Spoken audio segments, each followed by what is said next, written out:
Doctor Mohammad Yunus সরকারের আমলে মানে উনি যদি ক্ষমতায় বা দায়িত্ব আমরা যেরকমই বলি 8 আগস্ট 2024 নিয়ে থাকেন, আমি দেখি যে আপনি মোটামুটিভাবে তাকে আতশ কাচের তলায় রেখেছেন 2-3 সপ্তাহের মধ্যে দিয়ে বা মধ্যে থেকেই, যখনও সবাই এক ধরনের তাকে হানিমুন পিরিয়ড বলি বা অন্য কিছু বলি সেই সবের ক্ষেত্রে তাকে দিতে চেয়েছিলেন, কিন্তু আপনি সেই সময়টা তাকে আসলে দিতে চান নাই। কিন্তু বিএনপি সরকারের ক্ষেত্রে আপনাকে আমি অনেক লিনিয়েন্ট দেখি, যে আমার কাছে মনে হয় যে বিএনপি সরকারের ক্ষেত্রে বিএনপি স্পষ্টত নির্বাচনের আগে তার কথা পরে তার কথার মধ্যে আমরা ফারাক দেখতে পাচ্ছি। যে টেকনিক্যাল আসপেক্টটা ওনারা হাজির করতেছেন সেটা আসলে টেকনিক্যাল, মানে জিনিসটা টেকনিক্যালি ওইটা কেন, মানে বিএনপি সরকারের প্রতি কি আপনার আলাদা কোনো প্রেফারেন্স আছে, নাকি ডক্টর মোহাম্মদ ইউনূসের প্রতি আপনার কোনো পার্সোনাল ভেন্ডেটটা ছিল? না, আমি আমি আপনি পরে যে কথাটা বললেন যে বিএনপি সরকারের প্রতি আমি আলাদা এক ধরনের সহানুভূতি দেখাচ্ছি অথবা আপনার কাছে মনে হচ্ছে, এটা আমার কাছে ক্লিয়ার না। আমার কাছে ক্লিয়ার না এই কারণে আমি কিন্তু শুরুতেও যেভাবে ছিলাম এখনো সেভাবে আছি। আমি মানে যখন নাকি ইউনূস সরকার দায়িত্ব নিল, আমি একদম শুরুতে যেদিন দায়িত্ব নিল ওই দিনই কিন্তু আমি ইউনূস সরকারের সমালোচনা করেছিলাম। 2-3 সপ্তাহ পরে না, ওই দিন বলেছিলাম কিভাবে যে ঘটনাটা আমার চোখে পড়ছে আমি সেটাই বলেছি। আমার তখন চোখে পড়েছিল যখন তার এই ক্যাবিনেট গঠন করলো, আমি প্রথম দিনই বলেছিলাম যে এই ক্যাবিনেট দিয়ে আপনি দেশ চালাতে পারবেন না।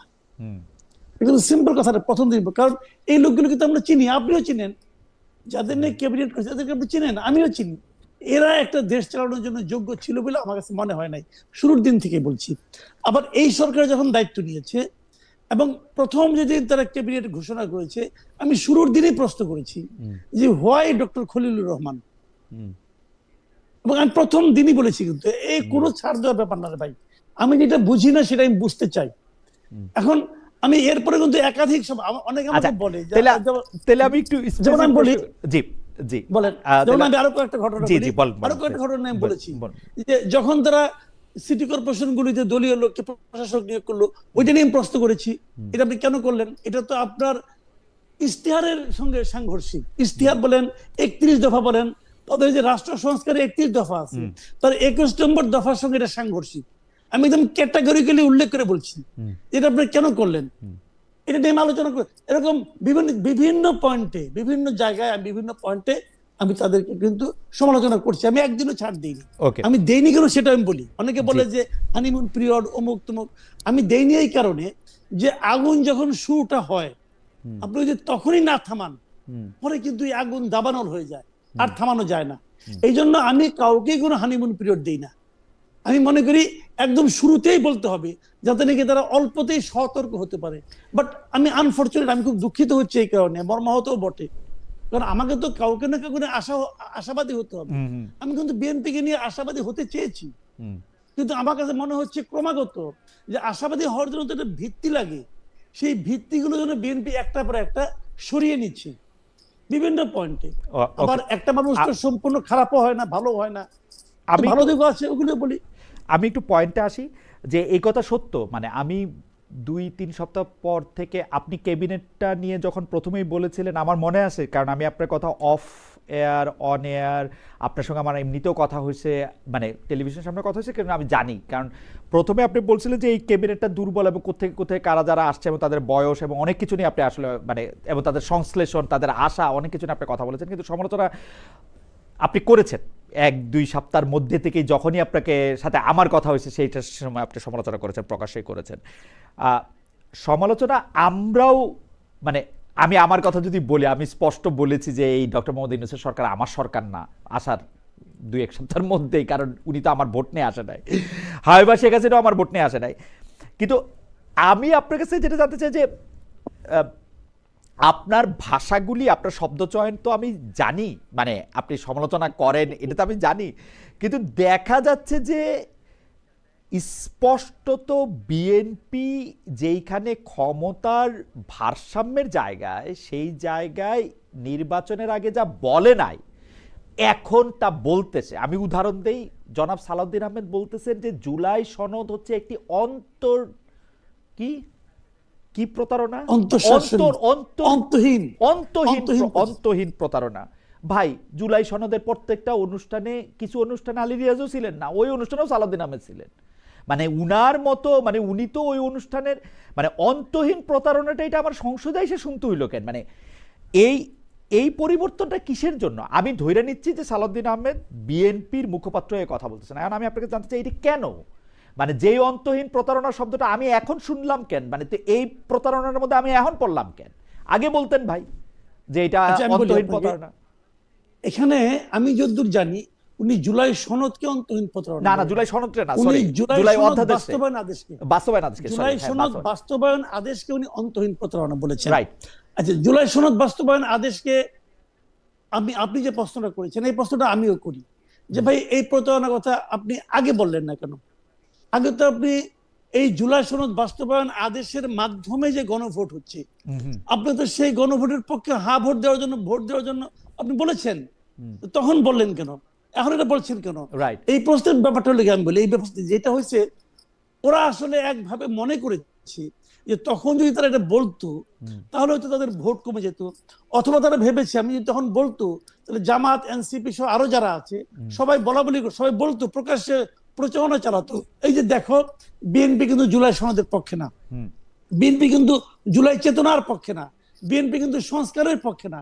এই যে অভিযোগগুলো যাতে তাদের উপর না আসে, এই জন্য তারা এগুলি বলে নাই তখন, এটা আমি মনে করি।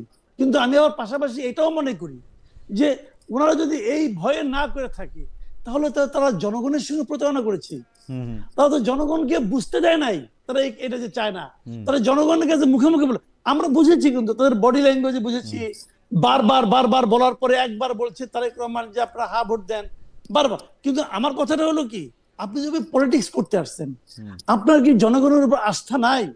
আপনি কি প্রকৃত কথাটা জনগণকে বললে আপনি কেন ভয় পাচ্ছেন জনগণ আপনাকে ভোট দিবে না? তাহলে আপনি জনগণকে একটা প্রতারণা করে ভোট নিয়েছেন, নিয়ে এখন ক্ষমতায় এসে আপনারা যা ইচ্ছে তাই করতেছেন। এটা তারা, আমি মনে করি এটা ওয়ান কাইন্ড অফ হিপোক্রেসি, এটা আমি কিন্তু মনে করি যে এটা তারা ঠিক করে না। তাদের তখনই বলা উচিত ছিল যে আমি এর পক্ষে না, তখনই বলা উচিত ছিল, বললো না কেন? তাদের আরেকটা ভয় ছিল, ওটা বললে পরে যদি ডক্টর ইউনূস সাহেব নির্বাচন আবার পিছিয়ে দেয়। কিন্তু এই ভয়টাও আমি মনে করি অর্থহীন ভয়, কারণ যদি জনগণ তার সঙ্গে থাকে তাহলে ডক্টর ইউনূসের পক্ষে ক্ষমতাও ছিল ওরা নির্বাচন পিছিয়ে দেওয়া, কিন্তু ওনারা জনগণের শক্তির উপর আস্থা রাখতে পারে নাই, এটা তাদের রাজনৈতিক ব্যর্থতা। এবং এখন যারা যেটা করতেছে তাদের আগের কথার সঙ্গে কথা মেলে না, কাজে আমি মনে করি এটা ওয়ান কাইন্ড অফ হিপোক্রেসি। এবং উনি যদি বলে থাকেন অন্তহীন প্রতারণা, অবশ্যই আমিও মনে করি জুলাই বাস্তবায়ন সনদের যে জুলাই বাস্তবায়ন আদেশ যেটা আছে এটা একটা প্রতারণা এবং এটা অবৈধ আমি মনে করি। কিন্তু এই অবৈধের পক্ষে আপনি তো সপক্ষে ছিলেন থেকে আপনি জাতির সঙ্গে প্রতারণা করেছেন, যারা আপনার ভোটার তাদের সঙ্গে আপনি প্রতারণা করেছেন। অ্যাবসলিউটলি। আমি এইটাই আমি বলতে চাইছিলাম যে বাংলাদেশের রাজনীতিতে আপনার তো এটা জিনিসটা ডিল করতে হবে। মানে আপনি যদি নভেম্বরের মাঝামাঝি জুলাই বাস্তবায়ন আদেশ হয়েছে, জুলাই সনদ বাস্তবায়ন আদেশ হয়েছে, আপনি এটা দেখতেছেন, কিন্তু আপনি মনে করতেছেন যে আপনাকে ইলেকশন দিবে না, এই সেই জন্য আপনি এমন কি আপনার চেয়ারম্যান সাহেব গিয়া বইলা আসতেছে যে আপনি হ্যাঁ ভোটও দেন, মানেটা কি? মানে খালি চেয়ারটা এইটা কামাল ভাই, আপনি যদি আমাকে আরেকটু বলেন, আমি একটু মাসকাত ভাইয়ের কাছে যেতে চাই, আরেকটু যদি আপনি আমাকে বলেন যে মানে আমাদের তো আসলে প্রতি বছর আমরা আন্দোলন করব, সংগ্রাম করব, সরকার পরিবর্তন করব, সরকার ফেলে দেব, সেটা, কিন্তু আপনি আমাকে বলেন যে আপনি আশাবাদী মানুষ, আপনি আশার জায়গাটা কি দেখেন এই সরকারে, এই সংসদে? আমি আমার কথা বলি, আমি কতগুলি মানে বাজে কথা ছাড়া কিছুই এই পর্যন্ত দেখতেছি না আসলে। আমি একটা কথা বলি, খুবই কি বলে, খুবই আদব কায়দার সাথে বাজে কথা দেখতেছি আমি। আচ্ছা, আমি বলি আমার অবজারভেশনটা বলি আপনাকে। এটা হলো কি জানেন, আমি কিছু যদি মানে আমি হয়তো বলবো এত তাড়াতাড়ি এত শক্ত কথা বলা ঠিক কিনা, আমি কিন্তু ধীরে ধীরে তাদের মধ্যে সে হাসিনার যে সরকার যেটা আছে, যখন তারা 230 পেয়েছিল 2008-এর নির্বাচনে, এবং তাদের যে মন মানসিকতা ছিল 2030 পাওয়ার পর মনে হয়েছে যে আমি সব পেয়ে গেছি। যে একটা বিখ্যাত গান আছে না অনুপমের, যে সব পেলে নষ্ট জীবন, এখানেও তাই হয়েছে, যে 200 পেলে নষ্ট সরকার, 200 পেয়ে গেলে তারা মনে করে আমি সব পেয়ে গেছি। আমি এখন ওই ধারণা দেখতে পাচ্ছি। যেমন ধরেন আমি উদাহরণ দিয়ে বলি, 2 দিন আগে তুমি যেটা বলছো এখন তুমি সেটা অস্বীকার করতেছো, এটা কি জনগণ বোঝে না? জনগণ কি এত বোকা? বোকা না। তাহলে বুঝে, এটা আমি বুঝি, আপনি বুঝেন, তারা বুঝে না? তারাও বুঝে। তারা বলে কেন? তারা আসলে জনগণকে পাত্তা দিচ্ছে না। তারা মনে করছে আমি তো ক্ষমতায় চলে এসেছি, কিসের জনগণ, কিসের কি? জনগণকে বাদ দিয়ে শেখ হাসিনা 15 বছর ছিল না, আমরাও থাকবো। তো 15 বছর থাকলে তো হয়েই গেল, আর কি লাগে? এই মানসিকতা তাদের কারো কারোর মধ্যে ভর করেছে কিনা আমার সন্দেহ হচ্ছে। কিন্তু কামাল ভাই, আপনাকে অনেক ধন্যবাদ। আমি একটু মাসকাত ভাইয়ের কাছে জানতে চাই যে মাসকাত ভাই, আমরা দেখলাম সংসদে বিরোধী দলের নেতা জামাত ইসলামের আমির ডক্টর শফিকুর রহমান স্পষ্ট বললেন যে তিনি সংবিধান ছুঁড়ে ফেলার কথা কখনোই বলেন নাই। তিনি এই সংবিধানের মধ্যে থাকতে চান, এই সংবিধানের মধ্যে তিনি সংশোধন চান, এই সংবিধানের মধ্যে সংস্কার করে যেইভাবে ক্ষমতার ভারসাম্য নিশ্চিত করতে চায় সেটাই তিনি করতে চান। আমি প্র্যাকটিক্যালি আমি দেখছি যে জনাব সালাউদ্দিন আহমেদের কথা, যিনি বেশি কথা বলছেন, বা জনাব আসাদুজ্জামান যিনি আইনমন্ত্রী আছেন তিনি, এবং ক্ষেত্র বিশেষে যিনি সংসদ নেতা আছেন জনাব তারেক রহমানের কথার সাথে জনাব শফিকুর রহমানের কথার একটা ফোঁটা পার্থক্য নাই, না লেটারে না স্পিরিটে। তাহলে সংসদে আমরা তর্কটা কোথায় দেখতেছি? আমরা কোথায় দেখতেছি যে এনসিপি বলতেছে যে জেনজিরা চায় সংবিধান ছুঁড়ে ফেলে দিতে? আমরা কোথায় দেখতেছি হাসনাত আব্দুল্লাহ বলতেছেন যে তারেক রহমান কথা বলেন না কেন, সালাউদ্দিন আহমেদ কথা বলেন কেন?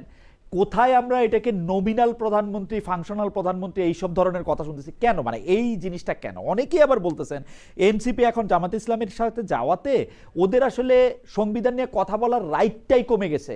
বিএনপি যে এখন এগুলি করবে না, এইটার বিরুদ্ধে প্রতিবাদ জানাতে গেলেও মনে হয় যে জামাতের হয়ে কাজ করতেছে এনসিপি। এই ব্যাপারগুলির আপনি আসলে কিভাবে দেখেন?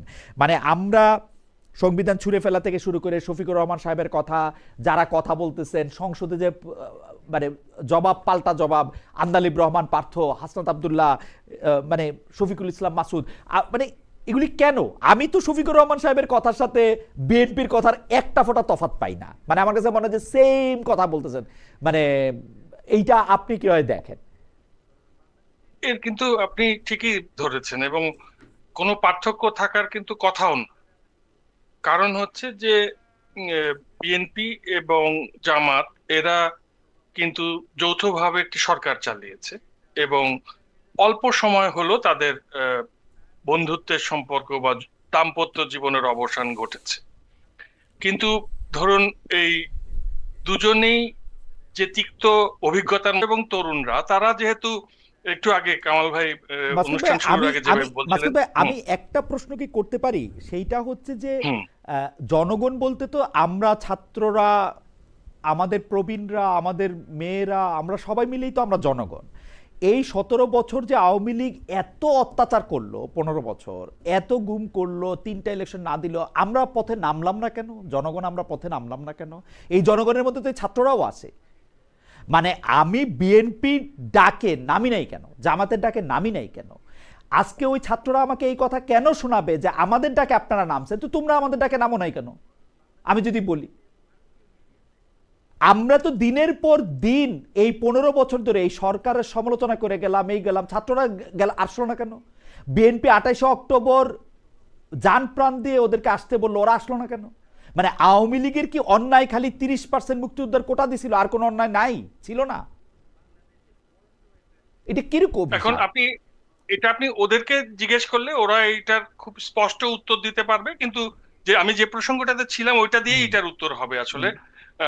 মাসুদ কামাল ভাই বলছিলেন যে ইন্টারনেটের কারণে আসলে এই যে গোটা বিশ্ব সম্পর্কে জেনে যাওয়া, গোটা বৈশ্বিক প্রেক্ষাপট, গণতন্ত্র, এগুলোর সংবিধান, এই ধারণাগুলো আরো স্পষ্ট হয়েছে সবার, এবং এখানে আর কোনো জানতে কোনো বাধা নাই। এই জায়গাটাতে আমার মনে হয় যে তরুণ প্রজন্ম তারা কিন্তু যখন সংবিধান সংস্কার নিয়ে আলাপ করছে, এই রাষ্ট্র ব্যবস্থা সংস্কার নিয়ে আলাপ করছে, তারা কিন্তু সাবস্টেন্সিয়াল আলোচনাই করছে। তারা কিন্তু ধরুন ধরে ধরে যে বিষয়গুলো আমাদের সমস্যা তৈরি করছে, দুর্নীতি, এর জন্য দুদক কমিশনের অধ্যাদেশটা দরকার, গুম ছিল একটা বড় ধরনের সমস্যা, আয়নাঘর, সুতরাং ওই অধ্যাদেশটা, গুম কমিশন নিয়ে যে অধ্যাদেশ, ওটা দরকার।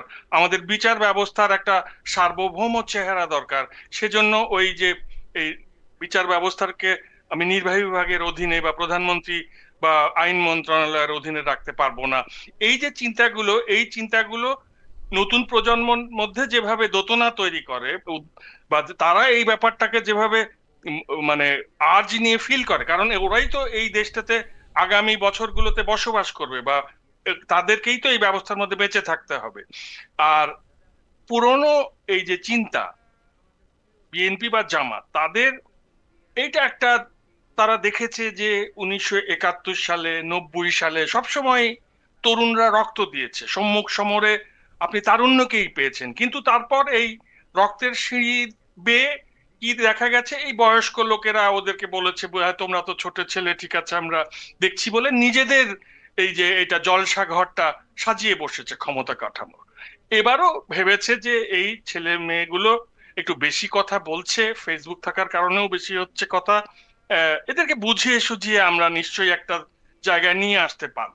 আমার ধারণা যে পুরনো ব্যবস্থাটাকে পুরনো রাজনৈতিক দল চাইবেই, কারণ তাদের চিন্তাই পুরনো, তাদের পক্ষে নতুন রাষ্ট্রের চিন্তা করাটা অসম্ভব, না এই কল্পনাই তাদের মনে নাই। আমার মনে হয় যে এই কল্পনা যে তাদের নাই সেটা কিন্তু আমরা মোটামুটি 50-55 বছরে বুঝে গেছিলাম, কিন্তু নতুনদের চিন্তাও যে পুরনো বন্দোবস্তের মধ্যে ঢুকে পড়া, 6টা সিট পাবো বলে জামায়াতে ইসলামের সাথে জোট করে ফেলা, বা বিএনপির সাথে জোট করলেও আমি একই কথাই বলতাম, জামাতের এগেইনস্টে আমার আলাদা করে কিছু বলার নাই, কিন্তু জামায়াতে ইসলামী পুরনো বন্দোবস্তের রাজনীতি করবে, বিএনপি পুরনো বন্দোবস্তের, এটার মধ্যে এইটা আমার কাছে একটু শকিং লাগে আর কি। আমার কাছে মনে হয় যে তারা এটা এটা এটা না করলেও পারত। হাওয়েভার এটা তাদেরকে, আপনি ঠিকই বলছেন যে এটা তাদের, যদি তারা যদি দয়া করে কখনো আসেন, আমি তাদের কাছেই হয়তো এটা জানতে চাইবো। আমি দুইটা বিষয় আপনাদের দুজনেরই মতামত জানতে চাই। প্রথমে এইটাতে একটু কামাল ভাইয়ের মতামত একটু জানতে চাই যে কামাল ভাই, স্পিকার শিরীন শারমিন চৌধুরীকে 20 মাস মানে 2024-এর অগাস্টের 5 তারিখের পরে যে মামলাগুলি করা হয়েছিল, সেইখানে হত্যা মামলা সহ নানা রকম মামলা আছে, তাকে আসলে এখন খুঁজে পাওয়া গেল, গ্রেফতার করা হলো, রিমান্ড চাওয়া হচ্ছে, রিমান্ডে নেওয়াও হবে মনে হয়। এই ব্যাপারটাকে আসলে আপনি কিভাবে দেখেন, মানে খুব আইনের শাসন হইতেছে কিনা আমি জানি না। এটাকে আইনি শাসন না, আইনি শাসন আপনি এক ভাই বলতে পারেন এইভাবে যে এই সরকার এমন আইনি শাসন কায়েম করেছে যে সাধারণ মানুষ গ্রেফতার হবে যদি অপরাধ করে। সেরকম ভাবে স্পিকার তো অনেক বড় পদ না, এই বড় পদের একজন লোক, তাকেও কিন্তু আইনের আওতায় আসতে হবে। এইভাবে দেখলে এটা অত্যন্ত আইনি শাসন, কোনো সন্দেহ নাই, এটা আইনি শাসন। কিন্তু বাস্তবতা হলো জানেন, বাস্তবতা হলো যে আইন তো আপনারা মানতেছেন, আপনারা তো সংবিধানও লঙ্ঘন করেন মাঝে মাঝে। এই স্পিকার নিয়ে একটা কথা বলি, সংবিধানে স্পষ্ট করে লেখা আছে যে যখন নতুন সংসদ বসবে, সেই সংসদের সভাপতিত্ব করবেন পূর্ববর্তী সংসদের যিনি স্পিকার ছিলেন তিনি তার নেতৃত্বে নতুন স্পিকার নির্বাচিত হবেন। নতুন স্পিকার নির্বাচিত হওয়ার পর তার কাছে দায়িত্ব হস্তান্তর করে উনি চলে যাবেন। এখন যদি আগের স্পিকার পদত্যাগ করে থাকেন, তবুও নতুন স্পিকারের কাছে দায়িত্ব হস্তান্তরের আগ পর্যন্ত উনি দায়িত্বে আছেন বলে বিবেচিত হবে। তার মানে যখন নাকি প্রথম অধিবেশন শুরু হলো 12 তারিখে, তখনই কিন্তু শিরীন শারমিন চৌধুরীকে খুঁজে এনে এই কাজটা করতে দেওয়া উচিত ছিল। আইনের শাসন তো ভাই, সংবিধানের শাসন তো না। প্রায় কিন্তু বলে বিএনপি সংবিধানের শাসন, সংবিধানের শাসন, দেওয়া উচিত ছিল, দিয়েছিল, দেয়নি। তাকে এই যে খুঁজে পাওয়া যায়নি, এ সংক্রান্ত কোন বিবৃতি আপনি কোথাও পেয়েছেন? পাননি। উনি কোথায় ছিলেন কেউ জানে না। ঠিক আছে, আমরা ছোটবেলায় দেখতাম জিনিসপত্র হারাই গেলে বাড়ি চালান দেয়, তুলারাশির লোক দিয়ে দিতেন একটা বাড়ি চালান। দেখতাম যে ওনাকে আপনার জাহাঙ্গীর গেট পর্যন্ত যাওয়ার পরে আর যায় না, কারণ ওখানে আবার সামরিক বাহিনী থাকে তো, ওখানে আর ঢুকে না। যা হোক, পাওয়া মানলাম। এখন সংসদ চালু হয়ে গেছে, এখন তারা হুট করে ইজিলি খুঁজে পেয়ে গেলেন, এবং খুঁজে পাওয়ার পর সিদ্ধান্ত নিতে পারছেন না তার বিরুদ্ধে কোন মামলাটা হবে। সকালে ভোর রাতে খুঁজে পাইছে, আমি দুপুরে 1টা পর্যন্ত টিভির স্ক্রল দেখতেছিলাম, বিভিন্ন অনলাইন দেখতেছিলাম, তখন পর্যন্ত সিদ্ধান্ত হয় নাই কোন মামলায় নেওয়া হবে। পরে জানতে পারলাম যে তার বিরুদ্ধে 6টা মামলা ছিল। 6টা মামলায় 3টায় অলরেডি তদন্ত শেষে ফাইনাল রিপোর্ট দেওয়া হয়েছে, 3টাতে ফাইনাল রিপোর্ট, তার মানে কিছু পাওয়া যায় না। বাকি 3টা তদন্ত এখন চলছে। এখন ওইটার মধ্যে একটা লালবাগের যে মামলা, সেই মামলায় তাকে গ্রেফতার দেখানো হয়েছে। কি হবে তদন্ত খবর বলতে পারবো না। আমার প্রশ্ন হলো, ওনার মতো একজন ভদ্র মহিলা, ওনার, আমরা তো আওয়ামী লীগ আমলের অনেকের নামে অনেক রকম বদনাম পেয়েছি, অনেক রকম দুষ্ট কাজ করেছি বলে আমরা শুনেছি হয়েছে, এবং তাদেরকে দলে দলে গ্রেফতার করা হয়েছে, দল বেঁধে। অন্তর্বর্তীকালীন সরকারের এটা একটা মানে নেশা ছিল যে কত লোককে একটা মামলা ঢুকানো যায়, আবার পরে চাপ পড়লে বাদ দেওয়া যায়, এগুলো চলছিল। তো শিরীন শারমিন চৌধুরী তো এই দেশেই ছিলেন, এই দেশেরই স্পিকার ছিলেন, আমরাও তো কিছু দেখেছি উনি কেমন লোক ছিলেন, উনি কতটা খুনি ছিলেন। আর ঢাকায় বসে একজন স্পিকার, ওনার মতো লোক, উনি যাকে চেনেন না জানেন না এমন একটা লোককে হত্যার জন্য উনি আদেশ দিয়েছেন এবং সে আদেশ পালিত হয়েছে অথবা পালিত হওয়ার চেষ্টা হয়েছে। এইগুলো ভাই আমাদেরকে যখন আপনারা শোনান তখন আমরা কিন্তু সে আগের মতো করে ভাবি যে গল্পটা ভালো হলো না, না কারণ গল্পটা গোছানো হলো না, গল্পটা গুছানো হলো না। কামাল ভাই, আপনাকে ধন্যবাদ। আমি একটু মাসকাত ভাইয়ের কাছে শুনতে চাই। মাসকাত ভাই, 20 মাস পরে ডক্টর শিরীন শারমিন চৌধুরীকে খুঁজে পাওয়া গেছে স্পিকার।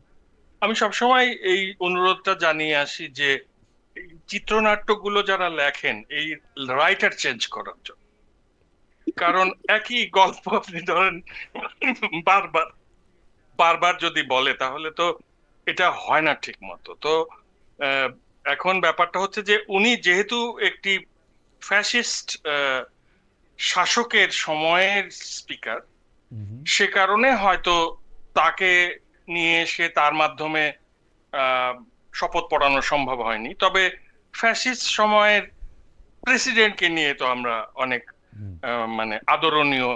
কি বিকল্প ছিল দয়া করে বলবেন? বিএনপি ও জামাত ছাড়া এনসিপির বিকল্প? আমার কাছে মনে হয় এনসিপি নিজস্ব সত্তা নিয়ে থাকলেই সবচেয়ে ভালো হতো, যেখানে এনসিপির নেতৃত্বে যেমন রাষ্ট্র সংস্কার আন্দোলন এবং অন্যান্যরা যখন যোগ দিয়েছিলেন, সেটা এনসিপির নেতৃত্বে কোনো কিছু একটা হলে আমি হয়তো, আমার কাছে এটা বিকল্প মনে হতো। যাই হোক, তুলা রাশির আরেকজন দর্শক আমাদেরকে বলেছেন, ওনার নাম নাইম, উনি বলছেন তুলা রাশির জাতক ছিল না বলে আসলে বাটি চালান দেওয়া হয় না, এটা বোধহয় মাসুদ কামাল ভাইকে বলছেন। আপনি যেহেতু ডিপ স্টেট বললেন মাসকাত ভাই, সেহেতু আপনার থেকেই প্রশ্নটা শুরু করি, এটা আবার কামাল ভাই থেকেও শুনবো যে ডিপ স্টেটটা কমন আমরা ডক্টর মোহাম্মদ ইউনূসের সরকারের সময় শুনছি, এই সরকারের সময় শুনছি। ডিপ স্টেট যেরকম কমন, আমরা একটা যদি লজিক্যাল বা ম্যাথামেটিক্যাল নিয়মে যাই, যে আমরা কমন ফ্যাক্টর দেখতেছি দুই একটা হচ্ছে খলিলুর রহমান, একটা হচ্ছে আশিক সাহেব। তো আমি খলিলুর রহমানের কথাই বলি, কারণ আশিক সাহেব একটু তো খলিলুর রহমান সাহেব যে ডিপ স্টেট, এইটা একদম স্পষ্ট বোঝা গেছে, কারণ দুই সরকারই যেহেতু তাকে রাখছে, কমন ফ্যাক্টর। এখন আপনার কাছে কি মনে হয়, খলিলুর রহমান সাহেব কি ডক্টর ইউনূসের জন্য ডিপ স্টেট ছিলেন, না ডক্টর মানে তারেক রহমানের জন্য ডিপ স্টেট? মানে উনি কার জন্য কাজ করছেন, নাকি দুইজনের জন্যই? মানে তারেক রহমান সাহেব কি ডক্টর মোহাম্মদ ইউনূসের পছন্দের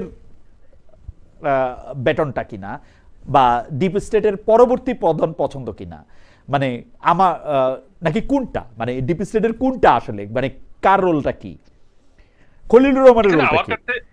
আমার কাছে মনে হচ্ছে যে উনি যেহেতু উনি কিন্তু এর আগেও একবার আপনার তত্ত্বাবধায়ক সরকারের সময় 2001 সালে তত্ত্বাবধায়ক সরকার চাকরি করতে জয়েন্ট সেক্রেটারি লেভেলের অফিসার ছিলেন, তাকে তো সেই তত্ত্বাবধায়ক সরকার প্রধানের পিএস বানানো হয়েছিল। ওটা তো ওনার চাকরি, ওনার তো চাকরি। ওই সময় হয়তো তার এই প্রশিক্ষণটা হয়েছে যে কিভাবে মানে সরকার পরিবর্তন ঘটাতে হয়, বা এই যে ওই সরকার পরিবর্তন কিন্তু খুব স্মুথ ছিল। শেখ হাসিনা ক্ষমতা ছেড়ে দিয়েছেন, লতিফুর রহমান সাহেব ওই যে আইনের প্রেক্ষিতে তত্ত্বাবধায়ক সরকার বিলে অনুসারে সর্বশেষ অবসরপ্রাপ্ত প্রধান বিচারপতি হিসেবে ক্ষমতায় আসছেন, এবং উনি খুব junior officer, trust you me, তখন আর কি উনি খুবই জুনিয়র। আপনিও সরকারি চাকরি করছেন, আপনি জানেন। জি, এক রাতের মধ্যে, আমি তো তখন সার্ভিসে, এক রাতের মধ্যে আপনি এতগুলো সিভিল সার্ভেন্টকে, সচিবকে এবং বিভিন্ন জায়গায় ওলট পালট করে দিবেন, সেটাও তো আবার একটু বিশদ দৃশ্যই থাকে। আচ্ছা, যাই হোক, আমরা অত পিছনে না যাই, এমনি আমাদের ইতিহাসের আলোচনা অনেক সময় যায়। তো এখন ঘটনাটা হচ্ছে যে আমরা তো, আমার কাছে মনে হয়েছে যে আমরা বাইরে থেকে যেটা বুঝতে পেরেছি যে যুক্তরাষ্ট্রের সঙ্গে নেগোসিয়েশনে তার একটা দক্ষতার জায়গা আছে, দীর্ঘদিন ওখানে থাকেন। আপনিও যেমন ওখানে দীর্ঘদিন থাকলে তারপর হয়তো লোকজন মনে করবে যে আপনার মাধ্যমে হয়তো যুক্তরাষ্ট্রের সঙ্গে এরকম সম্পর্ক সম্ভব। আপনি দেখেন না, একজন অ্যারেস্ট হয়ে গেলেন একবার, আর বললেন যে উনি ওই যে জো বাইডেনের ফ্রেন্ড হিসেবে। তো আপনার ব্যাপারটা হচ্ছে যে আমাদের সমাজে যে মিথ, এই মিথ কিন্তু অনেকের মানে ভাগ্য ফিরিয়ে দিতে পারে। হ্যাঁ, তো এখন আপনি যে প্রশ্নটা করেছেন সেটার উত্তর তো আমার পক্ষে দেওয়া না আমি একটু তাহলে কঠিন। আমি তাহলে পরবর্তী প্রসঙ্গে চলে যাই। আমি একটু কামাল ভাইয়ের কাছে জানতে চাই, কারণ কামাল ভাই খলিলুর রহমান কামাল ভাইয়ের খুবই পছন্দের লোক। কামাল ভাইয়ের কাছ থেকে একটু জানতে চাই। তার আগে আমাকে একজন প্রশ্ন করছেন যে খালেদ মহিউদ্দিন সাহেব, তাহলে কি বিএনপি আপনার ভোট নিয়ে এসেছে? আমি ভাই ভোট দেই না, 1993 সালে পরে ভোট দেই নাই। কিন্তু ঘটনা হচ্ছে গণতান্ত্রিক হিসাবে যদি সবচেয়ে বেশি লোক যাকে ভোট দেন তাকে আমার সরকার বলতে আমার দ্বিধা নাই। সবচেয়ে বেশি লোক আপনারা যদি ধরে নেন যে ধানের শীষ ভোট পেয়েছে তারেক রহমান সাহেব, সেই হিসাবে তারেক রহমান সাহেব আমার সরকার, ইউনূস সাহেব সেই হিসাবে ভোট নিয়ে আসে না, সেজন্য আমার সরকার না। সেটা হচ্ছে এটা।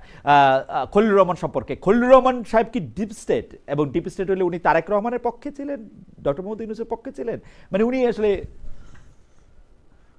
কামাল ভাই দেখেন, আমি একটা কথা বলি, খলিলুর রহমান আসলে কি এটা কিন্তু তারেক রহমান সাহেব এখনো ক্লিয়ার করেন নাই। কারণ মন্ত্রিসভা তো প্রধানমন্ত্রী নিয়োগ করেন, তাই না? এটাই তো নিয়ম। প্রধানমন্ত্রী ওনাকে কোন বিবেচনায় নিয়োগ করেছেন, কোন বিবেচনায় নিয়োগ দিয়েছেন, এটা এই দেশের মানুষ এখনো জানে না। উনি একবারের জন্য ব্যাখ্যা দেন নাই। তবে খলিলুর রহমান সাহেব একটা কথা বলেছেন, উনি বলেছেন আমি তো এখানে জোর করে আসিনি। কথা সত্য। মানে উনি জোর করে আসেনি, ওনাকে আনা হয়েছে। পায়ে ধরে আনা হয়েছে নাকি জোর করে আনা হয়েছে নাকি অনুরোধ করে আনা হয়েছে, এটা ওনারা, এটা তারেক রহমান সাহেব ভালো বলতে পারবেন, কারণ উনি এনেছেন। আর তো কেউ না, কারণ উনি প্রাইম মিনিস্টার, আমরা তো ওনাকে দায়িত্ব দিয়েছি দেশ চালানোর জন্য। তো সেই হিসেবে ওনার কাছ থেকে আমি একটা ব্যাখ্যা আশা করেছিলাম, তো উনি ব্যাখ্যা দেননি। হতে দেওয়ার প্রয়োজন মনে করেননি, নির্বাচন হয়ে গেছে, কিসের প্রয়োজন আর? জনগণ ও তো ভোট দিয়েও দেখবে না দিয়েও দেখবে, 5 বছর ধরে তো পেয়ে গেছি, কাজে ব্যাখ্যা দেওয়ার কোনো প্রয়োজন নাই। এখন সমস্যাটা কোথায় জানেন? মানুষ যখন ব্যাখ্যা খোঁজে এবং ব্যাখ্যা না পায়, তখন মানুষ নানা রকম চিন্তা করে, নানা রকম সন্দেহ করে। সেই সন্দেহের ডালপালা প্রতিদিনই জ্যামিতিক হারে বাড়তে থাকে, এবং তখন ওইটার সঙ্গে অন্য কেউ যখন একটা অভিযোগ উচ্চারিত হয়, অন্য কেউ যখন অভিযোগ উচ্চারণ করে, তখন ওইটাও সন্দেহের মধ্যে যুক্ত হয়ে যায়। যেমন ওনারা এনাকে নিয়োগ করার পর বিরোধী পক্ষের যারা আছেন, এনসিপি অথবা জামাত ইসলাম, তারা কিন্তু স্পষ্টই বলেছেন যে এই ডিপ স্টেট হলো খলিলুর রহমান।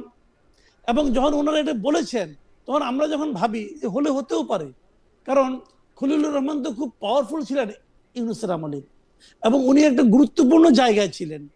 ওনার কথা অনুযায়ী সশস্ত্র বাহিনীর সবাই ওনার আন্ডারে ছিল বলতে গেলে ভার্চুয়ালি, কারণ উনি নিরাপত্তা উপদেষ্টা ছিলেন। তো নিরাপত্তা বিষয়কে যারা জড়িত, যে সমস্ত আমাদের সংগঠন অথবা প্রতিষ্ঠান সেই নিরাপত্তা নিয়ে জড়িত কাজ করে, তাদের সবারই উনি উপদেষ্টা ছিলেন, এবং উপদেষ্টা মানেই ভার্চুয়ালি মন্ত্রী। কাজেই নির্বাচনের সময় এই নিরাপত্তার সঙ্গে যারা জড়িত ছিলেন, তাদের কি খলিলুর রহমান কোনো ইনস্ট্রাকশন দিয়েছিলেন কিনা আমি জানি না, তবে সন্দেহটা কিন্তু তৈরি হয়। এবং তারেক রহমান সাহেব নিশ্চয়ই এটা খেয়াল করেছেন যে আমি যদি ওনাকে বানাই তাহলে এই সমস্ত প্রশ্নগুলি আসতে পারে, এবং সেই সমস্ত প্রশ্নগুলিকে উনি মেনে নিয়েছেন যে আসুক না। এই সমস্ত প্রশ্ন আসলেও তারপরে যতটুকু ক্ষতি হবে তার চেয়ে বেশি লাভ হবে ওনাকে নিলে।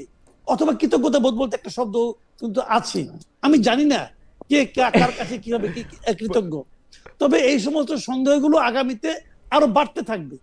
আমি মনে করি যে প্রধানমন্ত্রী অথবা তার যে সচিবালয় অথবা ওনার যারা প্রেস উইং, তাদের একটা ব্যাখ্যা দেওয়া উচিত যে হোয়াই খলিলুর রহমান। এই ব্যাখ্যাটা আমি একজন নাগরিক হিসেবে আমি জানতেই চাই। আমি পরবর্তী প্রসঙ্গে যাওয়ার আগে দর্শকদের মধ্যে একজন প্রশ্ন করছেন। জি জি জি, না না মাসকাত ভাই আপনি। না, এখানে আমার কাছে যেটা মনে হচ্ছে, উনি কিন্তু ফরেন সার্ভিসে খুব ভালো ফলাফল করে চান্স পেয়েছিলেন, এবং ওনার তো আমরা যেটা দেখেছি তার কার্যক্রমের মধ্যে ডক্টর ইউনূসের সময় থেকেই শুরু হয়েছে, সেটা হচ্ছে যে যুক্তরাষ্ট্র এবং ভারতের সঙ্গে একটা ভালো সম্পর্ক এবং ভারসাম্যপূর্ণ সম্পর্ক তৈরি করতে পেরেছেন বলে মনে হয়। তো বাংলাদেশে তো একটা মিথ আছে যে ক্ষমতায় থাকতে গেলে মাসকাত ভাই আপনাকে আমি একটা মাসকাত থেকে প্রশ্ন করি, ভারতের সঙ্গে এবং পাকিস্তানের সঙ্গে যুক্তরাষ্ট্রের সঙ্গে উনি ভালো কিছু করতে পেরেছেন, এটা আপনি কি করে বুঝলেন? কোন ঘটনার মাধ্যমে বুঝলেন? আমরা দেখেছি এই সময় ভারতের সঙ্গে আমাদের সম্পর্ক সর্বনিম্নে ছিল, এবং এই সময়ে যুক্তরাষ্ট্রের সঙ্গে একদম শেষ মুহূর্তে যে আমরা এমন একটা চুক্তি করেছি যে চুক্তিটা এখনো নন ডিসক্লোজার অবস্থায় আছে। তো এখানে ভালো সম্পর্কটা কোথায়? না, কামাল ভাই তো কামাল ভাইয়ের কথা বললেন, মাসকাত ভাইয়ের কথা বললেন, আমি আমার কথা বলি যে আমার কাছে মনে হয়েছিল পরবর্তী সরকার এসে গত সরকারকে যে কারণে সবচেয়ে বেশি অভিযুক্ত করবেন, যেটা এই পৃথিবীর ইতিহাসে কেউ কোনোদিন করে না, এবং আমি ডক্টর মোহাম্মদ ইউনূসকে সবচেয়ে বেশি একিউজ করি এই কারণে যে 12 তারিখ তিনি জানেন যে একটা নির্বাচন হচ্ছে, তিনি 9 তারিখে কেমনে একই জিনিস সাইন করলেন। এবং আপনি ভালো ছাত্র বা ভালো করেছেন এটা বলবেন, মাসকাত ভাই আমি আপনার সাথে বিনয়ের সাথে দ্বিমত পোষণ করি। ইয়েস বলতে ভালো ছাত্র হওয়া লাগে না, উনি ইয়েস ছাড়া আর কোনো কিছু বলেন না। আমারে বসাই দিল, আমি সুন্দর করে ইয়েস বলে আসতে পারতাম। আমেরিকা, ইন্ডিয়া আপনার কাগজ ছাপাই দিবে, আপনি ইয়েস বলবেন। আপনার কিন্তু একটা ভবিষ্যৎ আছে, না, আমার ভবিষ্যৎ যে নাই সেটা আমি জানি, এবং আমার ভবিষ্যৎ মানে না থাকলেও আমি খুশি। যাই হোক, একজন দর্শক প্রশ্ন করেছেন, ওই দর্শকের কথাটা একটু বলি যে তাহলে কি শেখ হাসিনা সরকার আপনার সরকার? আমি বলি যে শেখ হাসিনা 2008 সালে ক্ষমতায় এসেছিলেন, প্রধানমন্ত্রী হয়েছিলেন, 2014 সালে আইনের ফাঁক গলে 154 জনকে দিয়ে মানে নির্বাচন হওয়ার আগেই নির্বাচিত হয়ে গেছিলেন। 2018 সালে যে নির্বাচনটা করেছিলেন সেটা আসলে কোনো নির্বাচন হয় নাই। আমি শেখ হাসিনাকে নির্বাচিত সরকার মনে করি না। 2018-24 সালে তিনি আসলে অনির্বাচিত সরকারই ছিলেন, এটা হচ্ছে আমার আয়োজনা। আমি তাকে কোনোদিন আমার সরকার বলি নাই এই 2018 থেকে 25 পর্যন্ত। হাওয়েভার, আমি যেটি এইবারের প্রসঙ্গ সেটি হচ্ছে যে বিএনপি একাই সব কিছু দখল করতে যাচ্ছে, এরকম একটি অভিযোগ আমরা দেখতে পাচ্ছি। সর্বশেষ বাংলাদেশ ক্রিকেট বোর্ডও আসলে এটার মধ্যে ছাড় পায় নাই। বাংলাদেশ ক্রিকেট বোর্ডকে ভেঙে দিয়ে এটাকে একটা অ্যাডহক কমিটি করা হয়েছে। এইটা সম্পর্কে মাসকাত ভাই আপনি যদি একটু ছোট করে বলেন, অনেকগুলি ছোট ছোট প্রসঙ্গ আছে, আমরা কামাল ভাইকে ওইটা নিয়ে একটু আবার শুনতে চাই। যে না, এটা আমার কাছে মনে হচ্ছে যে আসলে তামিমের যে অধ্যাবসায় রবার্ট ব্রুসের মতো সেটা সফল হয়েছে, তাই না? সেটা একদিক থেকে পজিটিভ। আর এখানে একটা ব্যাপার হচ্ছে যে আপনারা ভারতের ক্রিকেট বোর্ড তো খুব সাকসেসফুল। সেইখানে দেখেন অমিত শাহ ছেলে জয় শাহ এটার প্রধান। আমাদের এখানে তামিম প্রধান হলেও অপ্রধান হিসেবে মানে অন্যান্য পরিচালক যারা, তারা সবাই দেখা যাচ্ছে যে বিএনপির বিভিন্ন মন্ত্রীর বা নেতার ছেলে বা সহধর্মিনী। সুতরাং আমার কাছে মনে হয়েছে যে এটা তো খুব সুন্দর একটা পারিবারিক ক্লাবে পরিণত হলো। এটা একটা ভালো যদি খেলাধুলায় ফলাফল দিতে পারে, মন্দ কি? আমরা একটু কামাল ভাইকে জানতে চাই যে কামাল, তবে মানে বিএনপি তো বিএনপির লোকই নিয়োগ দিবে, যে যাদের নিয়োগ দিছে তাদের কোথাও না কোথাও তো দিতেই হবে। এর মধ্যে তামিমকে দিছে, প্রেসিডেন্ট করছে, কি জানি, আমার কাছে মনে হয় যে তাই তো করার কথা। বিএনপি থেকে এর চেয়ে বেশি আমরা কি আশা করছিলাম? জামাতের 2টা লোককে নিয়োগ দিতে পারতো, হয়তো দিবে, অথবা জামাতের তো বিভিন্ন রকম সিস্টেমের লোক থাকে, তো 2-4টা সিস্টেমের লোকও আছে কিনা, কারণ কমিটিটা কিন্তু আরেকটু বড়। আমরা যত জানি বিএনপির লোক দেখছি তারাই শুধু না, আরেকটু বড়। জামাতের 2জন থাকলেও বা পরে বাইর হইলে যে এরা আসলে জামাত ছিল, আমি অবাক। পরে হয়তো ওরা এসে বলবে, পরে এসে ওরা বলবে যে আমি আসলে জামাতের লোক ছিলাম। এনসিপি কে হয়তো দিবে, যাই হোক আমি জানি না। কামাল ভাই আপনি একটু বলেন। এক নম্বর কথা হলো বিএনপি কিন্তু বলেছিল যে তারা দলীয়করণ করবে না, বলেছিল, এবং তারা প্রথম পরিবারকরণ করছে দলের। আমি বলি আপনাকে, আরো বলি, খালি এইটা আমি বিসিবি নিয়ে বলছি না, আমি আরো অনেক কিছু নিয়ে বলতে চাচ্ছি। দেখেন বিভিন্ন পাবলিক ইউনিভার্সিটি গুলিতে দেখেন মানুষের তো একটা ভদ্রতা আছে না। আমিনুল ইসলাম বুলবুল, উনি শেষ বয়সে এসে নিয়ে, ওনাকে একভাবে নিয়ে এসে নিয়ে বিসিবির চেয়ারম্যান বানাই দেওয়া হয়েছিল। আমিনুল ইসলাম বুলবুলের তো একটা অতীত আছে। এই ভদ্রলোক আমিনুল ইসলাম বুলবুলকে ক্রিকেটের সঙ্গে যারা মিনিমাম যাদের সম্পর্ক আছে তারা কেউ বলতে পারবে না এটা অভদ্র মানুষ, কেউ বলতে পারবে না। নিতান্ত একজন ভদ্রলোক, আমরা তো টুকটাক সম্পর্কে জানি। উনি কালকে পর্যন্ত ছিলেন, আজকে উনি গেলেন একটা মাঠ দেখতে, মাঠ দেখে এসে নিয়ে এখানে ঢুকলেন, ঢোকার আগে শুনলেন যে উনি নাই, উনি ভদ্রলোকের মতো চলে গেলেন। ভালো কথা, কাকে কে আনলেন, কেন আনলেন, এবং এরা কারা? মানে আবার সেই কিন্তু নিজের ফ্যামিলির লোকজন। ভাই শুনেন, আমি একটা কথা, মির্জা আব্বাসের ছেলে, আমির খুসরু মাহমুদ চৌধুরীর ছেলে, হ্যাঁ, আপনি তো এইগুলি আনছেন। আবার ববি হাজ্জাজের স্ত্রী, মানে এরা এক একজন এত ক্রিকেট খেলছে। সালাউদ্দিন আহমদ সাহেবের ছেলে, এরা সারা জীবনে এত ক্রিকেট খেলছে, এরা না আসলে পরে ক্রিকেটের উন্নতি আর অন্যদের সম্পর্কে না। কিন্তু আমি একটু দুই পয়সা ব্যারিস্টার রাসনা ইমামের সম্পর্কে দিতে চাই। বরং ববি হাজ্জাজেরকে আমি বলতে পারি যে ব্যারিস্টার রাসনা ইমামের হাজবেন্ড, মানে ব্যারিস্টার রাসনা ইমাম কিন্তু একজন সফল আইনজীবী। তারপরে তার বাবা ব্যারিস্টার আক্তার ইমাম, প্রিসিলা পারভিন, মানে শি ইজ নট লাইক যে ববি হাজ্জাজের পরিচয় তার পরিচয় হয়েছে, আমার এটা মনে হয় আর কি। নাকি ভাই দুর্নীতি পরিচয় ক্রিকেটের সঙ্গে তার কোনো না, সম্পর্ক আইনজীবী তো বোধহয় একজন লাগবে ক্রিকেটের সাথে, আইনের এটা সঙ্গে ক্রিকেট, হ্যাঁ। আইনের সঙ্গে আপনি সম্পর্ক। যখন আইসিসির সাথে কথা বলবেন তখন আপনার একজন শুনেন, আসলে আমি বলি, লাগবে এরকম যে আমরা ইচ্ছা করলে আমরা চাইলে পরে এইগুলির পেছনে অনেক যুক্তি আপনি দাঁড় করাইতে পারবেন, ওনারাও পারবেন, আমরাও পারবো। কিন্তু একটা কথা আমি বলি আপনাকে, সেটা হলো জানেন কি, চক্ষু লজ্জা বলে তো একটা ব্যাপার আছে না। না, তা নাই তো, আমি না, আমি তা একটা নাই, কথা বলি, একেবারেই নাই, একেবারেই নাই। চক্ষু লজ্জা জিনিসটা বাংলাদেশে নাই কামাল ভাই, এটা নাই, আপনি মানে মনে আমি- করেন যে আছে, নাই একটা কিন্তু। কথা না, না আমি বলছি নাই, না, আমি নাই বলছি কিন্তু। যে আপনি যদি সিদ্ধান্ত নেন, আপনি যদি সিদ্ধান্ত নেন যে আমি কোনো কিছুতে লজ্জা পাবো না, রাইট। যদি এই সিদ্ধান্ত নিয়ে মাঠে নামেন, আপনাকে লজ্জা দেওয়ার কারো কোনো ক্ষমতা নাই। এই যে আমরা আলোচনা করতেছি, আমাদের এই আলোচনা কি অনেকে কমিটি চেঞ্জ হবে? হবে না কিন্তু। জীবনে হবে না। আমরা চেষ্টা করতেছি ওনাদেরকে বোঝানোর জন্য যে আপনি একটু লজ্জা পান, কিন্তু ওনারা তো সিদ্ধান্ত নিয়ে আসছেন। না কামাল ভাই, এটা কেন আমি হয়, লজ্জা কামাল পাবো ভাই, না। কামাল ভাই, এটা কেন হয় আমি আপনাকে বলি। আমিনুল ইসলাম বুলবুল ভাইও যেভাবে এসেছিলেন, মাননীয় ক্রীড়া উপদেষ্টা ওনাকে একটি ফোন করেছেন, তারপরে উনি ঠিক করেছেন যেভাবে এসেছেন, ওই আশাটাও রং ছিল। এইবার যে ইলেকশনের মাধ্যমে উনি টিকে গেলেন, ওইটাও রং ছিল। আপনি বুলবুল ভাইকে জিজ্ঞেস করেন, আমিনুল ইসলাম বুলবুল ভাই তো ভদ্রলোক মানুষ, উনি বলে দিবেন, কিন্তু উনি চেয়ারের ওয়ার্মটা অনুভব করছেন, এনজয় করছেন। উনি নিজের কাছ থেকেই ওনার পথ ত্যাগ করা দরকার ছিল এতগুলো অ্যানামালিসে। এবং আপনি যে লজ্জার কথা বললেন না, এই লজ্জাটা আমাদের কারো নাই কামাল ভাই। আপনি আশা করেন যে এটা আছে, হয়তো বা আশা কারো করেন নাই, যে এটা কারো নাই। আপনি বুলবুলের এন্ট্রিটা চিন্তা করে দেখেন, তাহলে আপনি বুঝতে পারবেন। হ্যাঁ, দেখছি। হ্যাঁ, বুলবুলের এন্ট্রিটা হ্যাঁ। চিন্তা করলে তাহলে আপনি বুঝতে পারবেন যে আমাদের যে আসলে লজ্জাটা যে নাই। তবুও আপনি লজ্জা হওয়ার কথাটা যেহেতু বলছেন, আমি একটু মাসকাত ভাইরে একটু 1 মিনিট একটু জিজ্ঞেস করতে চাই, মাসকাত ভাই এই ব্যাপারে আপনি কোনো কিছু বলবেন কিনা? না, ব্যাপারটা হচ্ছে যে এই যে 2024 সালে 5ই অগাস্টে আমরা দেখলাম যে আওয়ামী লীগের বিভিন্ন পদ পদবীর লোকদের জীবনটা কিরকম হয়ে গেল, তাই না?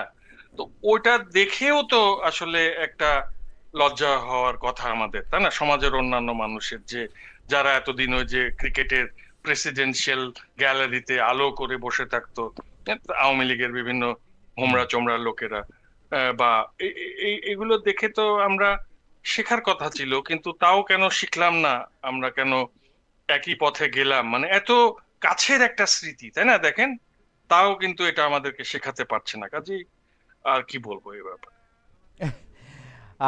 আমরা এবার যে প্রসঙ্গটা আনছি, সেই প্রসঙ্গটা একটু দর্শকদের মধ্যেও এটা নিয়ে অনেক আগ্রহ রয়েছে এবং এটা একটু গুরুত্বপূর্ণ বটে। আপনাদের দুজনের কাছে একই প্রসঙ্গ, তার আগে আমরা এটা দর্শকদের কাছেও একটু জানতে চেয়েছিলাম যে এই ব্যাপারটা। তো আপনার একটু জরিপটা আগে দেখি। জরিপটা ছিল এই বিষয়ে। তোমরা আইসো না, তা তো বলেন নাই। আপনি তো আওয়ামী লীগের লোককে জিয়াফত করে নিয়ে আসেন নাই। আগে তো জামাতের লোক আসতো, আগে বিএনপির লোক, এদের আসে না কেন? আসে না মানে তাদের মনে করে তাদের মানে মঞ্জিলে মকসুদে পৌঁছে গেছে, আর তাদের এগুলো করতে হবে না। এখন তাদের প্রতি মানুষের যে প্রত্যাশা ছিল, যখন তারা সেই প্রত্যাশাটা দেখছে যে আমার এই প্রত্যাশাটা মিটছে না, অথবা মিটার কোনো নমুনা দেখতে পাচ্ছি না, তখন তারা বলে যে আগেই তো ভালো ছিল। তাহলে এইটা বলার কারণে তারা কিন্তু এই কাজগুলি করে। অথবা এমনও হতে পারে ওদেরকে একটা মানে বলার চেষ্টা করে, তোমরা কিন্তু কাজটা ভালো করছো না, তাহলে কিন্তু আমরা আগেরদেরকে আবার পছন্দ করতে শুরু করব। এই মানসিকতাটা এখানে কাজ করে। আমি মনে করি এগুলোর থেকে সরকারের উচিত, যারা নির্বাচিত হয়েছেন, বিরোধী দলে আছেন, তাদেরও উচিত যে শিক্ষা নেওয়া, জনগণ আসলে কি চায়। কিন্তু তারা সেটা করবেন না, কারণ তাদের আশেপাশে যারা আছে তারা বোঝানোর চেষ্টা করবেন যে দেখেন এগুলো তো সব আওয়ামী লীগের লোকজন এখানে এসে লাগছে, তারা ভোট দিচ্ছে। কিন্তু তখন আবার নেতা জিজ্ঞাসা করবেন না, তোমরা যে ব্যাখ্যাটা দিচ্ছ এই ব্যাখ্যাটা আগে কেন হলো না, এখন কেন হচ্ছে? নেতা এই কথাটা জিজ্ঞাসা করলে হয়ে যেত, হবে না।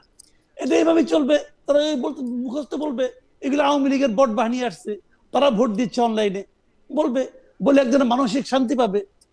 তো এই মানসিক শান্তি আগেও পাই। আচ্ছা কামাল ভাই, এই প্রশ্নটা আপনাকে আমি প্রতিবার করি, এইবারও একটু করি। কামাল ভাই, আপনি তো আওয়ামী লীগের আমলে আওয়ামী লীগের কট্টর সমালোচকদের একজন ছিলেন। যতটুকু করা গেছে আপনি তার থেকে একটু বেশিই করছেন, আমি এরকমই বলি। অনেক সময় মানুষের মানে কমফোর্ট জোন থেকে বাইরে আপনি সমালোচনা করছেন। আপনার কাছে কি মনে হয় যে আওয়ামী লীগের সমালোচনা আপনি যেসব কারণে করছেন, তার কোনো একটা জিনিস আপনি যাদেরকে আওয়ামী লীগ বলেন তারা এন্ডোর্স করে, তারা মনে করে যে না এটা আসলে সমালোচিত হওয়ার মতো জায়গা? তাইলে আমরা বা আমরা আপনার কাছ থেকে এইটা কেন শুনবো যে ওই লোকদের প্রপার অধিকার, প্রপার সবকিছু, তাদেরকে কেন আমরা সেই পেটোয়া বাহিনীর অংশ হিসেবেই ভাববো না? যদি কেউ এই প্রশ্ন করে তাহলে আপনি এটা কি বলেন? আপনি কারো মুখে শুনছেন কোন এই জিনিসটা আসলে ঠিক হয় নাই কারো মুখে জীবনে? না, আমি বলি আপনাকে, আমি ওদের অনেকের মুখে শুনছি, মানে গোপনে, অনেকের মুখে মানে শুনছি। অফ দ্য রেকর্ড আমাকে তারা পার্সোনালি ফোন করছে, অনেকে ফোন টোন করে পার্সোনালি, রাইট? করে কেন আমার নাম্বার তো তাদের কাছে আছে। এখন তারা যদি আমাকে ফোন করে, আমি তো হ্যালো বলি, রাইট, হ্যালো বলার পর আমিও কথা বলি, কিন্তু তারা আমার সাথেও কথা বলে, মানে আমার সাথেও কথা বলে, ভদ্রলোক করা ভালো জন। হ্যাঁ, এখন তারা বিরাট ভদ্রলোক ভাই, হ্যাঁ হ্যাঁ, এত ভদ্রতা আগে দেখি নাই, রাইট, যে করে। এবং তাদের মধ্যে কিন্তু আমি অনেকের কণ্ঠে শুনেছি যে আমরাও অনেক ভুল করেছি, এবং ওনারা নিজেকে বাঁচাইয়া অন্যদেরকে দায়ী করে, বলে যে নেতৃত্ব পাত্তা দিতেন না, অমুককে পাত্তা দিতেন, আবার যখন অমুক ফোন করে সে আবার তমুকের কথা বলে, এগুলি বলে। কিন্তু আবার এটাও বলে সঙ্গে সঙ্গে তাদের ভাষা আবার চেঞ্জ হয়, আবার এটাও বলে যে এই পতনটা নাকি একটা ষড়যন্ত্রের ফসল, এটাও তারা বলে, এক ধরনের মানে তৃপ্তি পাওয়ার চেষ্টা করে, এগুলো তারা বলে। কিন্তু বাস্তবতা যেটা, এই আওয়ামী লীগের, আমি যেটা মনে করি যে আওয়ামী লীগ কিন্তু মানুষের মধ্যে আওয়ামী লীগের প্রতি এক ধরনের সিম্প্যাথি কিন্তু ধীরে ধীরে বাড়ছে। এটা বাড়ছে কেন জানেন? এটা যতটা না আওয়ামী লীগের শাসন আমলের কথা মনে করে পড়ছে তা না, মানুষের একটা হিউম্যান নেচার আছে। আজকে যখন আপনার মাথা ব্যথা করে, আপনি কিন্তু আজকের মাথা ব্যথা নিয়ে কাতর হয়ে যান, কিন্তু 7 দিন আগে যে আপনি এর চেয়ে দ্বিগুণ মাথা ব্যথা ছিল, ওটা কিন্তু আপনি ভুলে যান। এখন কিন্তু সেই সমস্যাটাই হচ্ছে, মানুষ আজকের সমস্যা নিয়ে চিন্তা করছে, যাই দিন ভালো একটা কথা আছে না, তারা ওই লেগে যাচ্ছে। এখন এটা হলো, এটা হইতো না, এটা কিন্তু কিছুই হইতো না। আওয়ামী লীগ কিন্তু ফিরে আসবে, যে যাই বলুক ভাই, আওয়ামী লীগ ফিরে আসবে। যত তাকে আপনি আটকানোর চেষ্টা করবেন, তত প্রবল ভাবে সে ফিরে আসবে। এটা হলো মানে একদম স্বাভাবিক, যেটা জামাতের ক্ষেত্রে হয়েছে। কিন্তু এই জিনিসগুলো হতো না যদি ডক্টর ইউনূস এবং এই আপাতত আমি তাদেরকে রাজনৈতিক ভাবে অশিক্ষিত মনে করি, এই লোকগুলো এই হামবরা ভাব নিয়ে আওয়ামী লীগের রাজনীতিকে এরকম স্থগিত অথবা নিষিদ্ধ না করতো। আওয়ামী লীগ যদি ইলেকশন করতে দিতেন, আওয়ামী লীগ 10-12 আসন, যে জিনিসটা নেপালে হয়েছে, নেপালে তো তারা তো অলিকে আটকায় নাই, অলি ওপেন ছিল, ঘুরছে, ভোট চাইছে, তারা শিক্ষা দিয়ে দিছে। এই শিক্ষাটা যদি পাবলিক দিত, তাহলে কিন্তু কোনো প্রবলেম হতো না, দেখতেন আওয়ামী লীগের কি। কিন্তু সেই জিনিসটা এরা করে নাই, এরা করছে যে আমি থামাই দিলাম, হটাই দিলাম। যত আপনি থামাবেন, তত আপনি দেখবেন যে ওরা আরো বিপুল বেগে মানুষের সিম্প্যাথি চলে আসবে। না কামাল ভাই, আমি আসলে ওই যে ফরমানের কথা দিয়ে আসতেছিলাম না, আমি আপনার সাথে সম্পূর্ণ একমত। ফরমান দিয়ে কোনোদিন কোনো কিছু নিষিদ্ধও করা যায় না, কোনোদিন কোনো কিছু সিদ্ধও করা যায় না। সিদ্ধ করতে পারলে ফেরদৌস আহমেদ কুরেশির দলই এখন সবচেয়ে বড় দল থাকতো, নিষিদ্ধ করতে পারলে জামাত ইসলামী এখন নিষিদ্ধই থাকতো। এগুলি কোনোদিন হয় না, সিদ্ধ নিষিদ্ধ এগুলি কিছুতে হয় না। কিন্তু আমি আওয়ামী লীগের কথা বলতেছি, মানে এই দলটা কি রিয়েলাইজ করে, বা এই দলটার সমর্থকরা কি রিয়েলাইজ করে? আপনি যেমন ব্যক্তিগত আলোচনায় তারা বলে আমাদের কিছু ভুলভ্রান্তি ছিল, কিন্তু ভুলভ্রান্তি ছিল ওবায়দুল কাদেরের, ভুলভ্রান্তি ছিল হচ্ছে সাবের হোসেন চৌধুরীর, ভুলভ্রান্তি ছিল মতিয়া চৌধুরীর, ভুলভ্রান্তি ছিল স্পিকার শিরিন শারমিন চৌধুরী, আমি জানি না আর কার চৌধুরীর, ভুলভ্রান্তি ছিল সালমান এফ রহমানের সবচেয়ে বেশি, আরাফাত সবচেয়ে খারাপ লোক, শেখ হাসিনা নাকি ভালো লোক। মানে অদ্ভুত কথা, মানে ওরা এক একজন এক এক রকম খারাপ, শুধু শেখ হাসিনা এই কথা কিন্তু এখন প্রাইভেট আলোচনা, ব্যক্তিগত আলোচনাও বলে, মানে শেখ হাসিনা কোনো দোষ ছিল না। এখন এই দলটার মানে আমি ফরমানের কথা বলতেছি না, আপনি কি মনে করেন যে এই যে মানুষের সিম্পেথি তো আসলে মাহমুদুল্লাহ রিয়াদ অনেক সময় বাদ পড়ে গেছেন, এই কারণে আবার খারাপ খেলার জন্য বাদ পড়ছেন, আবার ফিরে আসছেন, কিন্তু উনি ভালো খেলে না। আফিফ হোসেন ধ্রুব এত খারাপ খেলছে যে ওরা নিতেই হয়েছে। মানে এইটা আপনি কি বলবেন, যে মানে ফরমানের কথা যদি আপনি আলাদা করেন, আওয়ামী লীগের কোনো একটা আমরা উদ্যোগ দেখবো না যে না এটা ঠিক হয় না, খালি ষড়যন্ত্রের কথাই শুনবো আমরা? আমি একটা কথা বলি, আমার এখানে আমরা ছোট করে বলি, বুঝলি আমরা শেষ দিকে চলে আসছি তো, না আমি বড় করতে চাই আজকে অনুষ্ঠানটা, তো সেই জন্য একটু বলেন। জি, তাহলে আমি ডিটেইলে বলি। জি, বিষয়টা হলো এরকম, যদি আওয়ামী লীগের রাজনীতিটাকে আপনি নিষিদ্ধ না করতেন, তাহলে কিন্তু এই দেশে আওয়ামী লীগ অন্যভাবে গড়ে উঠতো, এবং তখন এই ট্রেডিশনাল লিডাররা আর পাত্তা পাইতো না। কারণ হচ্ছে কি, আপনি মামলা করতেন, এবং সেই মামলা আপনি যদি আওয়ামী লীগের যত নেতা আছে সবার মামলা থাকতো, তারা কেউ ইলেকশন করতে পারতো না। তাহলে যত লোক আছে, যত লোক এমপি ছিল, যত লোক এমপির জন্য মনোনয়ন চেয়েছিল, আপনি সবাই বিরুদ্ধে কিন্তু মামলা করার সুযোগ, তারা অপরাধী, আসলে তাদের যার অপরাধের কারণে মামলা হইতো। এবং মামলা হলে পরে তখন কি হইতো, আওয়ামী লীগের তৃতীয় এবং চতুর্থ সারির থেকে কেউ না কেউ ইলেকশন করতো। যখন তারা ইলেকশন করতো, তখন কিন্তু একবার যখন করে ফেলতো, তখন কিন্তু এই যে তথাকথিত বিরাট বিরাট মানে আপনার বিগ ফিগার, এরা কেউ আর পাত্তা পেত না। আওয়ামী লীগ নতুন আওয়ামী লীগ হিসেবে আসতো, ওইটা কিন্তু ভালো। কিন্তু তা না করে যখন আপনি নিষিদ্ধ করে দিচ্ছেন, তখন কিন্তু যারা বাইরে আছে তারাই কিন্তু এখনো লিডার, তারাই কিন্তু এখন থেকে ফোনে বলে, ওইখান থেকে অনলাইনে বলে, এবং এদেরকে ইনস্ট্রাকশন দেয়, টাকা পয়সা পাঠায়। আমি আপনার এই বক্তব্যের সাথে শতভাগ একমত, এবং এটা শেখ হাসিনাও আসলে ক্ষমতা থাকতে চাইতেন, সেজন্য তিনি চেয়ারে থেকে ইলেকশন করতে চাইছেন আসলে। তবে এই বক্তব্যের সাথে মাসকাত ভাই একমত কিনা? মাসকাত ভাই, আপনার কথা শোনার জন্য, যে আওয়ামী লীগকে আসলে নিষিদ্ধ না করলে তারা আসলে পরীক্ষিত হতো, জনগণ তাদেরকে বর্জন করতো, তাদের চেহারাটা বাইরে হতো, এবং কে কোন ভাবে জনগণের কাছে ভোট চাইতে চাইতো সেইটাও একটু দেখতে হইতো। নিষিদ্ধের পথে গিয়ে তাদেরকে প্রতি সিম্পিতির জায়গা দেওয়া হয়েছে। এই বক্তব্যের সাথে আপনি একমত কিনা? ইমরান খানের একটা কথা আমি একটু বলতে চাই। উনি একই মেসেজ অসংখ্যবার পাঠাচ্ছেন, আমি এটা বলি। উনি বলতেছেন, ঘটনা ঘটে শনিবার, খালেদ ভাই খবর পায় রবিবার, স্ক্রিপ্ট বানায় সোমবার, শুট করে মঙ্গলবার, টেলিকাস্ট হয় বৃহস্পতিবার। Meanwhile new stories, news produced already. Khaled on run to chase backlog. আমি জানি না এখন নতুন নিউজ কি চলতেছে ভাই, মানে এটা আমার ব্যর্থতা, আমি জানি না। আজকে নৈতিকতার জায়গায় চলে গেছে, তাদের কিছুদিন তাদের বোধহয় আর কি এই গণতান্ত্রিক প্রক্রিয়া থেকে বাইরে থাকারই কথা, ডিসকোয়ালিফাইডই হয়েছে তারা। অন্তত আপনি দেখেন ৭১-এর যুদ্ধের পরে ৩ বছর তো জামাত এরকম বাইরে ছিল এবং ওই নিষিদ্ধই ছিল, এবং ওইটা আপনার বঙ্গবন্ধু হত্যাকাণ্ড না ঘটলে হয়তো আরো দীর্ঘ সময় তারা থাকতে পারতো। আমি জানি না, এখানে নৈতিকতার প্রশ্নটা চলে আসে যে এখানে ওই মানবতা বিরোধী অপরাধ যদি না ঘটতো, মানে এমনকি এরশাদের লেভেলেরও যদি ঘটতো এই অপরাধগুলো, তাহলে হয়তো ওইভাবে চিন্তা করা যেত যেভাবে এরশাদ নির্বাচনে অংশ নিতে পেরেছিলেন। এটা আমি মানে আমার উত্তরটা এভাবেই হবে। তবে আমি শুধু এই জায়গায় একটু আপনাকে প্রশ্ন করতে চাই যে আপনি ৭২ সালে জামায়াতে ইসলামীর নিষিদ্ধের বা জামায়াতে ইসলামী রাজনীতি থেকে বাইরে থাকার বা দল হিসেবে বাইরে থাকার, কারণ ওই সময় গোলাম আজম সাহেব, মানে যিনি জামায়াতে ইসলামের প্রধান ছিলেন, তার নাগরিকত্বই ছিল না, নাগরিকত্ব নিয়ে কথা ছিল। তিনিও আসলে মানে তার জীবনে যা দেখেছি বইয়ে আমি পড়লাম, তিনি বলছেন যে তিনি হজ করার নাম করে আসলে ম্যানচেস্টারে চলে গেলেন, সেটা উনি ওই সময় বলতেছেন, এবং আলাদা পরিস্থিতি। তারপরও আমি বলি যে এই সিদ্ধান্তটা আসলে কে নিবে? একটা কম্পিটেন্ট কোর্ট, একটা অ্যাডমিনিস্ট্রেটিভ অথরিটি, মাসকাত হাসান নাকি মাসুদ কামাল? মানে কে নিবেন আর কি এই সিদ্ধান্তটা যে আওয়ামী লীগ ৩ বছর, ৫ বছর, ৯ বছর, ২৯ বছর এটার বাইরে থাকবেন? এটা কে, বা কে আমাদেরকে এটা পরিষ্কার করে বলছেন?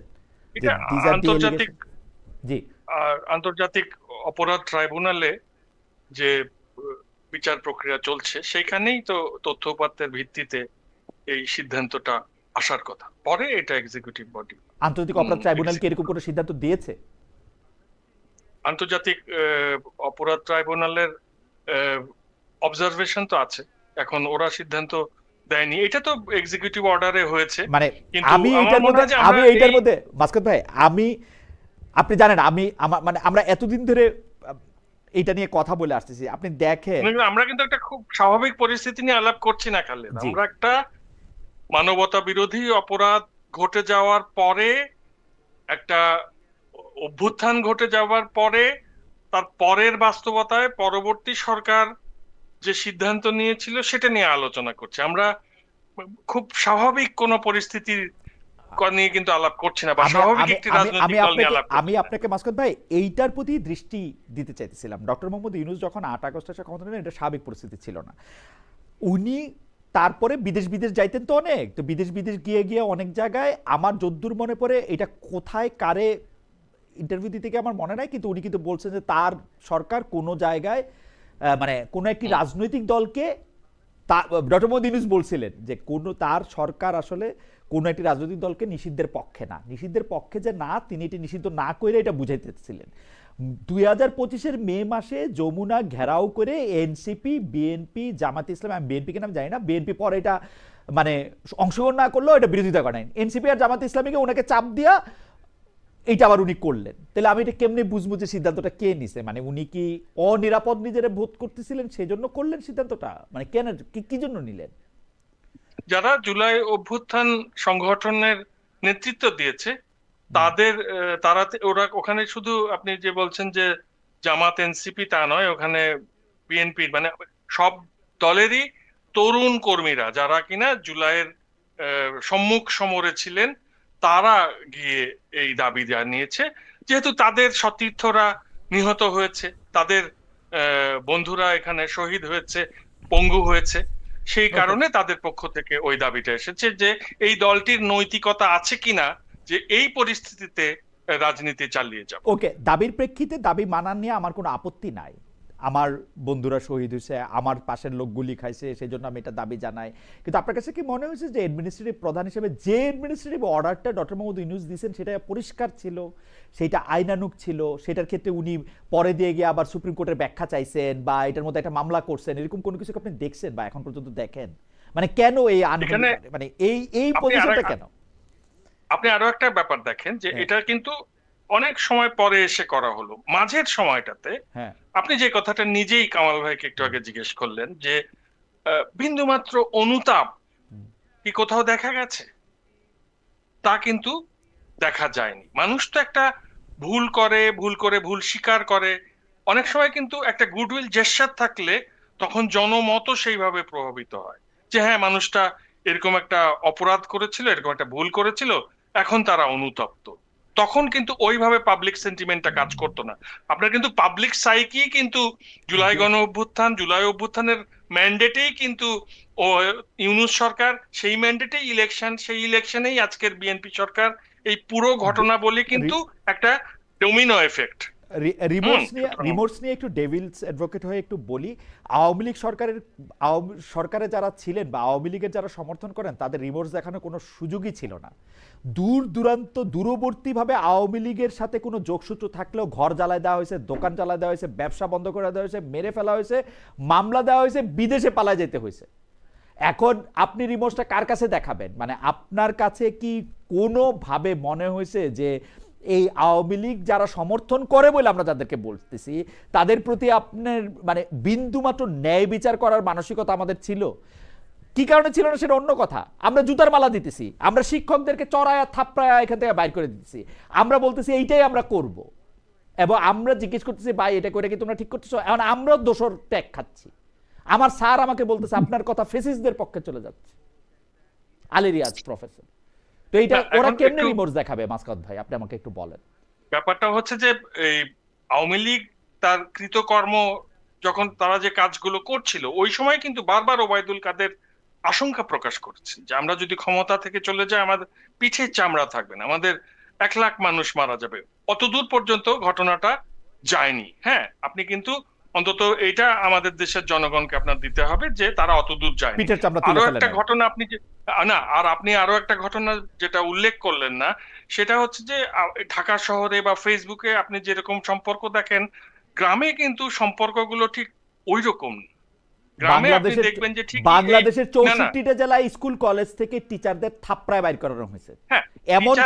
এমন কোন জেলা নাই যেখানকার কলেজের শিক্ষকরা যদি দলীয় কর্মীর মতো আচরণ করে থাকে, টিচার যদি জুলাই মাসে এই হত্যাযজ্ঞকে সমর্থন করে থাকে এবং সে টিচার যদি ওইখানে ধরেন একজন ফ্যাসিস্টের মতো আচরণ করে থাকে, তাহলে শিক্ষক হিসেবে তার নৈতিকতা প্রশ্নবিদ্ধ হয়। আমি যাই হোক, আমি ওটার এত ডিটেলে যাচ্ছি না, কিন্তু আপনাকে আমি একটা জায়গায় নিয়ে যাই যে এই বিএনপির লোকেরাই কিন্তু বা এই জামাতের লোকেরাই কিন্তু আওয়ামী লীগের অনেককে